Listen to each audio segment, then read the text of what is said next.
November 27th, 2017, in Phoenix, Arizona. The sun had long set over the desert sky. At a quiet Circle K gas station on East Indian School Road, a white car sits neatly parked. Two people are inside, motionless. Police officers checking the area notice these two people inside the car bleeding. They open the car door, and inside they find two dead bodies. At first glance, it looked like a double suicide. But soon, investigators would learn this was only the beginning of something more chaotic. In the weeks that followed, Phoenix and neighboring suburbs would uncover a string of 9 murders, all connected to one suspect. I'm Santiago, and this is Strawberry Ink True Crime. Tonight, we trace the killing spree of a person who made headlines back in 2017.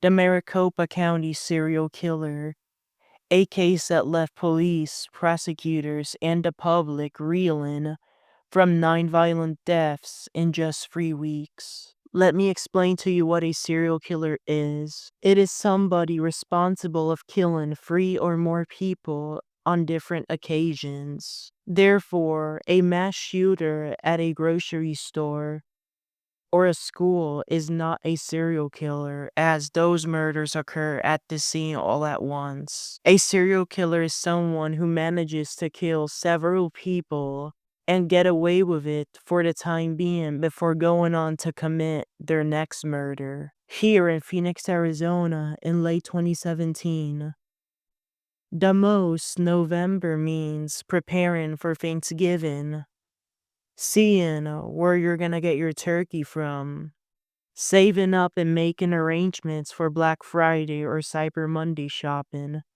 Then December, it means lights, family, and holiday celebration.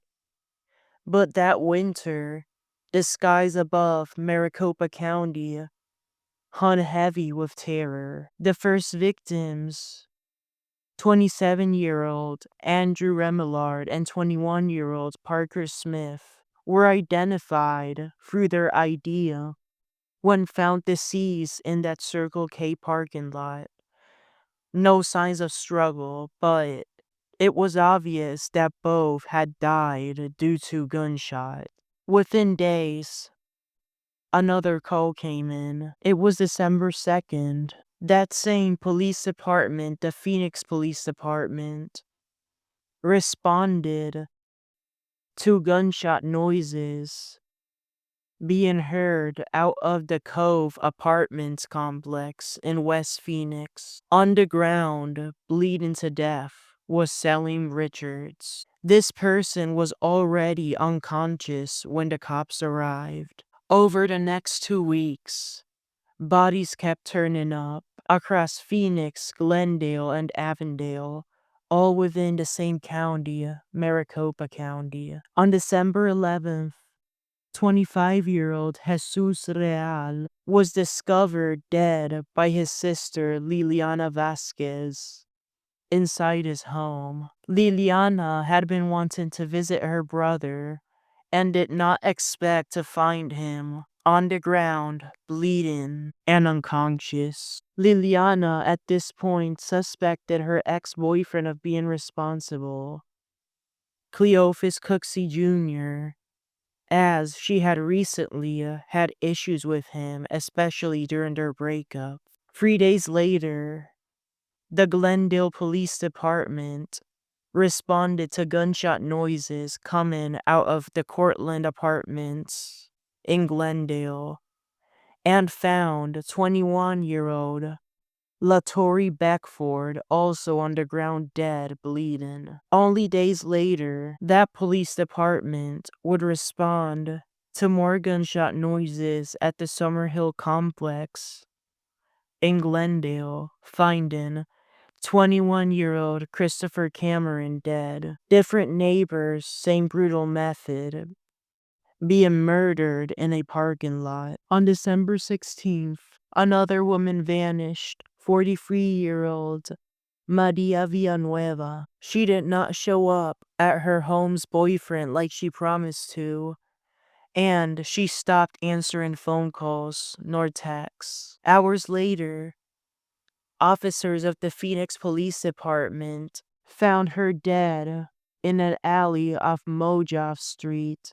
She was bleeding to death and was already unconscious. She had been reported missing to the Glendale Police Department, but was found by Phoenix police officers downtown in the state's capital. The scene was horrific. Signs of assault and struggle were obvious. The killer had shot her and then left her in the cold night air. This same day, just north in Glendale, neighbors heard gunshots again. It's clear a predator is loose in the valley. A home in central Phoenix. That is where the gunshot noises are coming from. The Phoenix Police Department responds. When officers arrive, Cleophus Cooksey Jr. opens the door of that home. When sticking his head out the front door, he is calm, he is not panicking, he is remorseless. Behind him lie his mother, 56-year-old Renee Cooksey, and his stepfather, 54-year-old Edward Nunn. Both are dead, bleeding. The police officers arrested Cleo Cooksey as he was the only one in the home, and it was obvious he was responsible for the deaths of his parents. What they uncover next would shock the state. Inside that family home, the officers found Maria Villanueva's car keys, the woman last seen miles away, who was found dead in that alleyway. Then, at the Phoenix Department's police headquarters, investigators made a shocking discovery. Cleo was wearing Selling Richard's gold necklace. He had also been in possession of Salem's 9mm Glock gun he had stole from his murder victims. Phoenix detectives used the National Integrated Ballistic Information Network, known as NIBIN. Ballistic evidence from every scene, the shell casings, are entered into the system. Within 48 hours, the network links all 9 deaths to that same Glock handgun, Cleo Cooksey's Glock. Then come to DNA. Cooksey's genetic profile on the body of Maria Villanueva. Surveillance cameras capturing him, forcing her into his own truck. Phone records and GPS data placing him at nearly every murder scene. Forensics close the circle. The man arrested over his parents' death was now tied to other murders, 9 in total. At first, many believed that there might have had been a mistake in identifying the suspect because Cleo came from a respected family in Tucson. His grandfather, Roy Cooksey, had been a civil rights advocate, but at the same time, trouble ran close to home. Cooksey's father, who was also named Cleophus, had served 5 years in federal prison for arson, a legacy of chaos that now seemed to repeat itself fatally. This was proof that Cleo might have a genetic misconduct disorder in him. Cleo Cooksey was booked into the 4th Avenue jail in downtown Phoenix on 4 counts of first-degree murder and 2 felony weapons offenses. The firearms felonies being in the 4th degree. At the Maricopa County Superior Court, he first appeared on the 18th, the day after the arrest. Commissioner James Hernandez ordered that he remain behind bars to await trial, doing so by setting a $5 million cash-only bond. The commissioner also ordered that the prosecutor, Josh Maxwell, present the case to a grand jury at the court in order to confirm the charges. Gary Barron was assigned to be Cleo's public defender. Prosecutor Maxwell only took over one firearms offense and two of the murder charges, discarding the rest due to a lack of evidence. A grand jury at the court went on to reach an indictment, dismissing those 3 charges left, but including new ones. 8 counts of first-degree murder, 3 counts of second-degree armed robbery, 3 counts of second-degree kidnapping, 1 of attempted sexual assault in the 3rd degree, and 1 of first-degree burglary.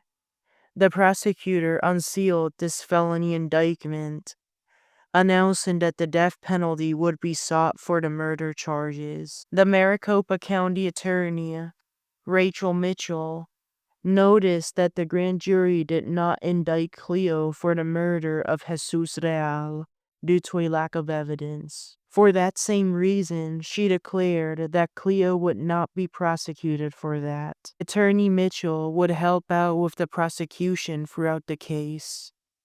On the other hand, public defender Barron brought in an assistant from his office to combat the death penalty, Robert Reinhardt. The defense submitted not guilty pleas to the court on Cleo's behalf. But the mounting evidence, the DNA, the ballistic, the surveillance was immovable. In May 2025, nearly 8 years after the murders, the trial began. 12 jurors and 6 alternates witnessed grim photos and heard tearful evidence, tearful testimony. No defense witness could explain away what forensics had already proven. After 4 months of testimony, on September 25th, the jury returned its verdict, guilty on all counts. Judge Mark Brain of the Superior Court denied every motion to stop that guilty verdict, nor tossed the death penalty option. The judge also declared to redo no phase of the trial. He would not be having a retrial for the penalty phase nor the guilt phase. By December 18th, sentencing day arrived. When the jury's verdict was read, the courtroom fell silent. They recommended death for 6 of the 8 murders. Judge Brain confirmed it, 6 death sentences, plus 2 prison terms of natural life, as well as an extra 9 years and 3 months in prison. Cleophus Cooksey Jr. showed little remorse, and today he sits on Arizona's death row, confined inside the Iman State Prison in Florence, waiting for appeals that may never save him. 9 lives, 9 stories that ended too soon. What began as what looked like a suicide pact unraveled into one of Arizona's most devastating serial murder cases. A spree defined by randomness, violence, and shallow motives. Pride, lust, and control. In the end, it was not luck that caught Cleo Cooksey. It was the science, the data, connecting bullets, DNA, and digital footprints faster than ever. But no technology can fill the silence left behind the victims. This is Strawberry Ink True Crime. I'm Santiago. Thank you for listening. And remember, the monsters among us don't hide in the dark. Sometimes they answer the door. These deaths seem too unusual. But thanks to the Maricopa County Medical Examiner's Office who conducted the autopsies, we know that the 9 deceased were murdered. It was not a suicide. And with that information, the police would start hunting down the suspect. May those affected rest in peace and take care.